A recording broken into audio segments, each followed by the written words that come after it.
Welcome to the StockMentor.com studios here in the Black Hills of South Dakota. I am your stock mentor, Brian Johnson. And we had another little gap up, rundown day in the markets, however, acting precisely as we would have expected. If you had watched the video from yesterday, you would have known what the overhead levels were to watch.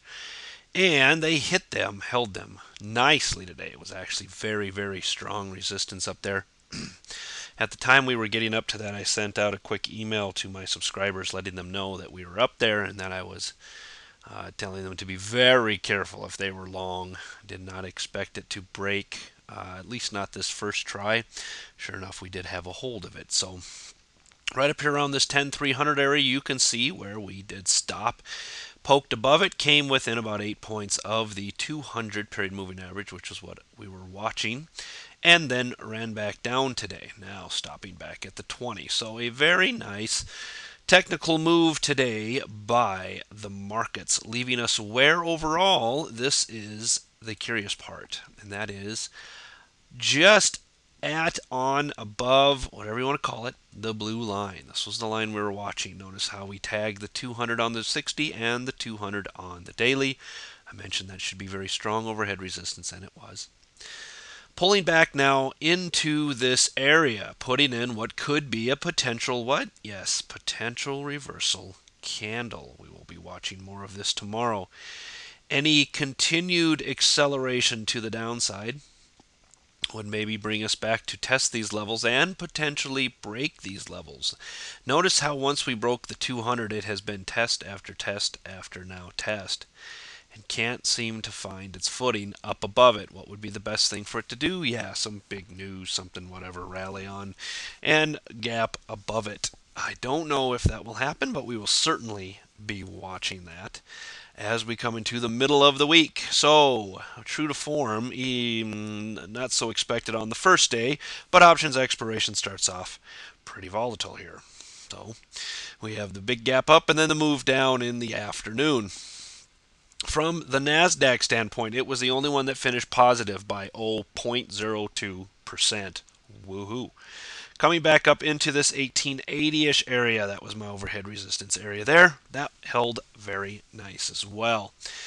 Breaking above and actually gapping up to the blue line, only to see it hit the 200 and roll back down, filling the gap now to the downside, leaving a big red candle as the other ones are all showing on the daily chart. However, we are out of this blue line, so if you want something to hang your hat on for if you're a bull, that it is above this blue line, and of course it is above the 20. It is above the 200. So there is some a bull case that can be made out of that, but overall, bigger picture, nothing broken quite yet to the bear side. Need a push up and over 1900 in the NASDAQ to be more bullish. NDX on a weekly also, it's Monday, we won't worry about it. Keep in mind it's between the 50 and the 20. That's what we're watching going forward. SPX on a 60-minute also coming up to the, yes, 1105 area.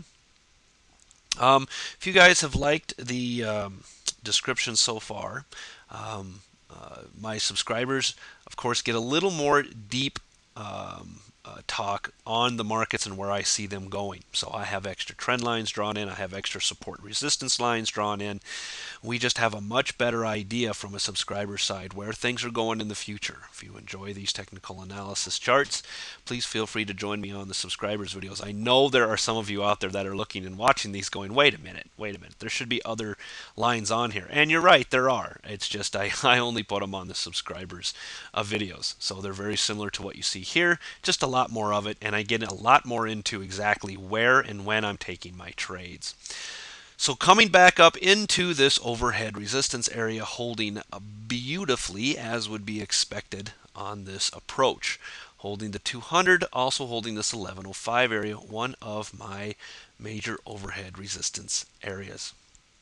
This one did not finish above the blue line, but is for the second day above the 20-day moving average. So Hitting the 1105 area, which was right around the 200 at 1108. High of the day 1105.91. So coming within about 2 points or so of that 200 before rolling back over, putting in what could be, yes, a potential reversal candle. However, it is not confirmed yet. So looking for pushes back to the downside tomorrow for your entries on the short side. SPX on a weekly, once again, hanging on to the 50-week moving average. It's only Monday. We'll worry about that later on in the week. VIX did. This was a curious move by the VIX. Now, the markets finished down out.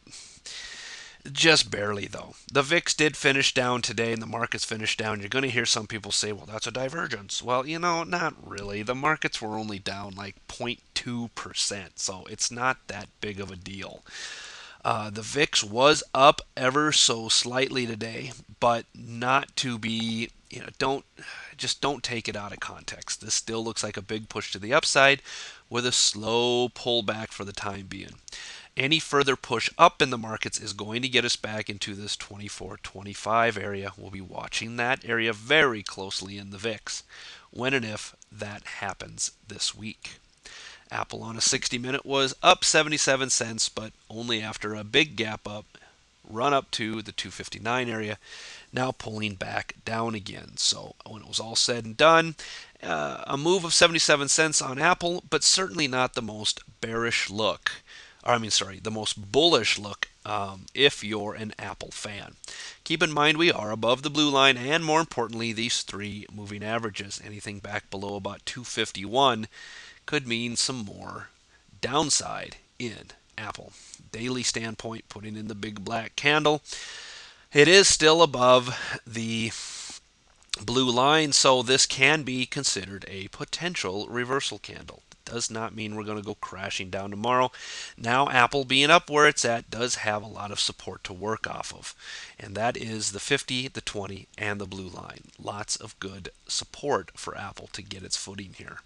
From a weekly standpoint, though, still outside of this blue line in the bigger picture. Any major move to the downside, Apple's going to see 235. That will be my target.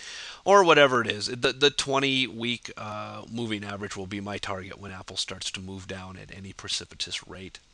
FAS on a 60-minute was down 33 cents today, but you can see the kind of chop action where it started up, moved back down.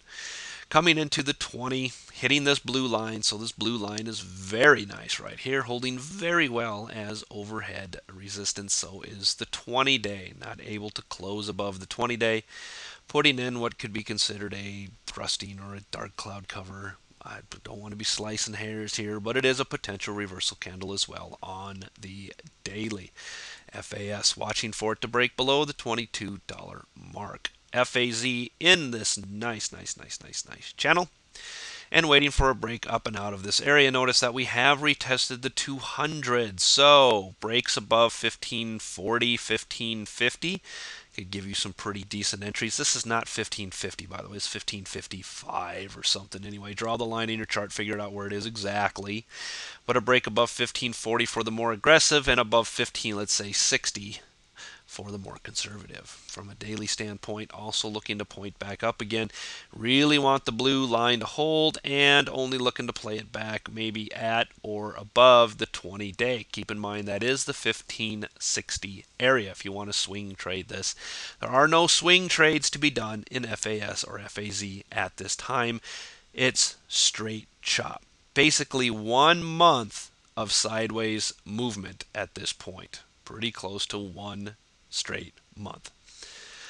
Okay, that'll do it for today's video. Now, we did, like I said, see some volatility. It's options expiration. Expect more of that as things progress further. Markets love to whip the markets around during options expiration. We did have a pretty decent up-down move today. Expect at least 1, maybe 2 days of flat market, boring action during the course of the week. One of those days may be tomorrow, providing there's no big, Greece is underwater and everybody's going down with it type of news that comes out. If the news stays flat, it's really not anything big, then I expect to see potentially a kind of flat day tomorrow.